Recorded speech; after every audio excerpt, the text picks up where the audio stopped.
Bom dia, meu nome é Amanda Dantas e meu trabalho é sobre desenvolvimento de nanocatalisadores de paládio suportados em grafeno modificado para a oxidação do etanol. Este trabalho foi feito com o auxílio da professora Joana Pérez e com o auxílio do doutorando Seiti Venturi. Devido à crescente demanda energética atual, surgiram vários problemas relacionados ao esgotamento de combustíveis fósseis e poluição. Pensando nisso, diversas formas alternativas de energia estão sendo desenvolvidas, e uma delas é a tecnologia de células a combustível, que convertem energia química em energia elétrica. Pensando nisso, o objetivo do projeto é promover a reação de oxidação do etanol por meio do desenvolvimento de nanopartículas de paládio modificadas com óxido de neodímio e suportadas em carbono vulcan, grafeno ou grafeno modificado com flúor. Como é mostrado na figura 1, é um esquema de célula combustível de membrana trocadora de prótons, que é utilizada no projeto. Então, conforme mostrado, o hidrogênio é alimentado no anodo, enquanto o oxigênio ou o ar é alimentado no cátodo. O combustível, nesse caso que é o hidrogênio, provindo a partir do etanol, é oxidado no anodo para produzir prótons com carga positiva e elétrons com carga negativa. O OH- passa para o anodo, enquanto os elétrons viajam ao longo de um circuito externo, também para o cátodo. Assim, a eletroneutralidade é mantida. Para realizar o experimento, foi feita a síntese do catalisador utilizando o método da síntese do ácido fórmico. Com isso, foi adicionado o carbono vulcan, grafeno ou grafeno modificado. Em ácido fórmico, meio mol por litro, foi agitado no ultrassom, aquecido a 80 graus Celsius por 2 horas, foi adicionado o paládio mais o óxido de neodímio, esperou um pouco por 30 minutos, isso foi filtrado e secado na estufa a 80 graus Celsius por 2 horas. As análises físicas feitas para caracterizar o catalisador foram espectroscopia de raio-x, fluorescência de raio-x, difração de raio-x, análise termogravimétrica e análise termogravimétrica diferencial. Já os ensaios eletroquímicos feitos foram voltametria cíclica, voltametria linear e cronoperometria. Na voltametria cíclica foi feita uma delas usando só em meio básico, utilizando 0,1 mol por litro de hidróxido de sódio, e o resto foi feito em meio básico etanólico, que possui 0,1 mol por litro de hidróxido de sódio mais 1 mol por litro de etanol. Dos resultados, essas são duas tabelas mostrando a primeira a porcentagem máxima dos catalisadores obtidas pelo EDX e na segunda a porcentagem máxima dos catalisadores obtida pela fluorescência de raio-x comparados com o EDX. Então, na tabela 1, os resultados obtidos pelo EDX se apresentaram um pouco distantes da proporção nominal. Houve uma divergência um pouco maior nos resultados do paládio ETEC e na proporção de neodímio do paládio suportado em grafeno.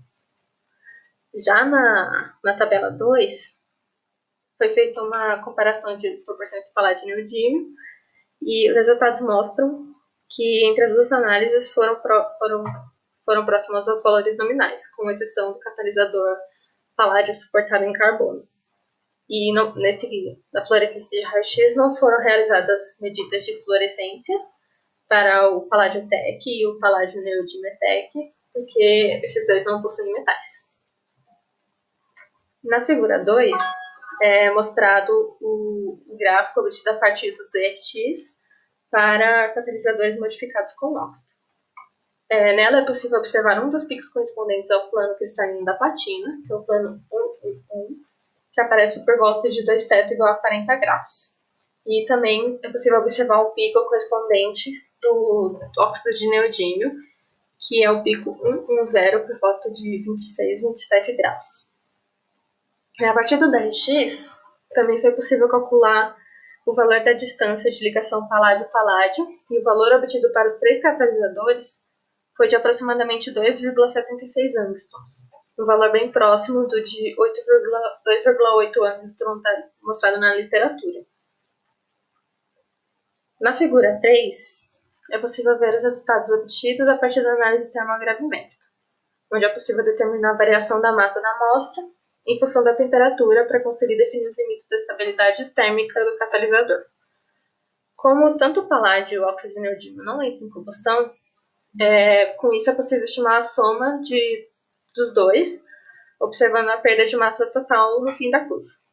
E a curva ela pode ser dividida em 3 regiões, e a primeira está localizada até aproximadamente 280 graus Celsius, que é a parte que ocorre a liberação de componentes como água e compostos residuais da síntese, que totaliza cerca de 10% da massa do catalisador. A segunda região é entre 280 graus e 520 graus Celsius, mais ou menos. E nessa parte, cerca de 69% da massa é perdida e ela é relacionada à catálise de oxidação do carbono promovida pelo metal. Após a queima do carbono, é possível observar a contribuição máxima do metal e do óxido de neodímio na terceira região, que é acima de 520 graus Celsius. Também foi feita uma análise termogravimétrica diferencial, mostrada na figura 4, porque a técnica de termogravimetria sozinha ela é um pouco limitada para estudar a estabilidade térmica. Então, o DTG é basicamente a aplicação da derivada primeira ao eixo Y.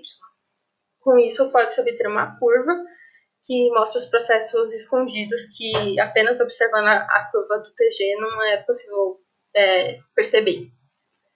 Então, nessa figura, é possível observar um processo de perda de umidade e volatilização de solventes que ocorre a faixa de temperatura entre 100 e 300 graus, mais ou menos. E depois tem o processo de combustão do carbono, entre 300 e 600 graus Celsius, que tem uma perda de massa de aproximadamente 30% também. E a partir de 600 graus Celsius, o catalisador de paládio, neodímio carbono já perdeu quase toda a massa. Porém, a perda maior dos demais catalisadores ocorre a partir de 80 graus Celsius, que é do grafeno e do grafeno modificado. Isso mostra como o efeito do suporte afeta a estabilidade térmica dos materiais. Com isso, partimos para os resultados de testes eletroquímicos. Os resultados, no geral, obtidos, ficaram com uma boa repetibilidade. Essa repetibilidade vem do fato de se usar 10 mg de catalisador, e isso diminui os erros de pesagem que comumente são realizados em ensaios de camada ultrafina. Então, na figura 5, temos os voltanogramas dos catalisadores de paládio, e é possível observar que na região de hidrogênio, o catalisador paládio neodimetec apresentou uma grande área eletroquimicamente ativa. Porém, o catalisador do grafeno modificado com flúor apresentou uma menor área ativa. E então, o uso do grafeno modificado diminui essa área eletroquimicamente ativa. E é possível observar que esse catalisador ele apresenta um comportamento um pouco diferente dos outros catalisadores e ele possui um potencial 1,7 menor que os demais e apresenta maior densidade de corrente. E isso pode estar relacionado justamente com a presença dos átomos de flúor no suporte de grafeno.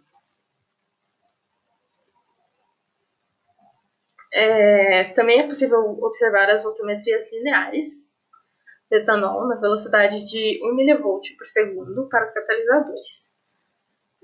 Coletamos os dados do potencial 1,7 a partir do voltamograma linear, a fim de comparar eles. E com isso foi observado que o catalisador paládio neodimetec foi o que apresentou o maior deslocamento no potencial 1,7 e para a oxidação do etanol. E o catalisador de grafeno modificado foi o catalisador com o menor deslocamento do potencial 1,7. E isso contrasta com os resultados obtidos da reação de oxidação do etanol em 10 mV, que foi em meio etanólico. que foi observado que o catalisador de grafeno modificado apresentou a maior densidade de corrente e o menor potencial no sete, como pode ser visto na figura 6. E, por último, na figura 8, temos a cronoamperometria, que é uma medida realizada no estado estacionário e geralmente é utilizada para estudar a densidade de corrente dos catalisadores ao longo do tempo. Também é utilizado para analisar a estabilidade do catalisador e analisar a performance do catalisador quando ele eletrooxida o etanol. Então, na figura 8A, é possível observar que em condições potenciostáticas, o catalisador paládio ETEC é o que apresenta a maior densidade de corrente. E na figura 8B, é possível observar que o catalisador de grafeno modificado apresenta a menor densidade de corrente. Então, é possível observar que há essa inversão na comparação com os resultados das voltametrias a 10 mV por segundo e 1 mV por segundo. Por fim, é possível concluir que os 3 catalisadores tiveram suas razões mássicas determinadas por EDX e a soma confirmada por TGA e por fluorescência de raio-x. Então, os valores obtidos se apresentaram próximos aos valores nominais. Por meio da análise da RX, conclui que não houve formação de liga, então o óxido não modificou a estrutura do metal, que era esperado. E os testes em etanol mostraram que o catalisador do grafeno modificado apresentou a menor densidade de corrente. E com isso conclui-se que projetos futuros podem ser desenvolvidos para analisar o efeito das diferentes proporções de neodímio, para saber se há uma resposta melhor quando se varia a proporção metálica. É isso. Muito obrigada.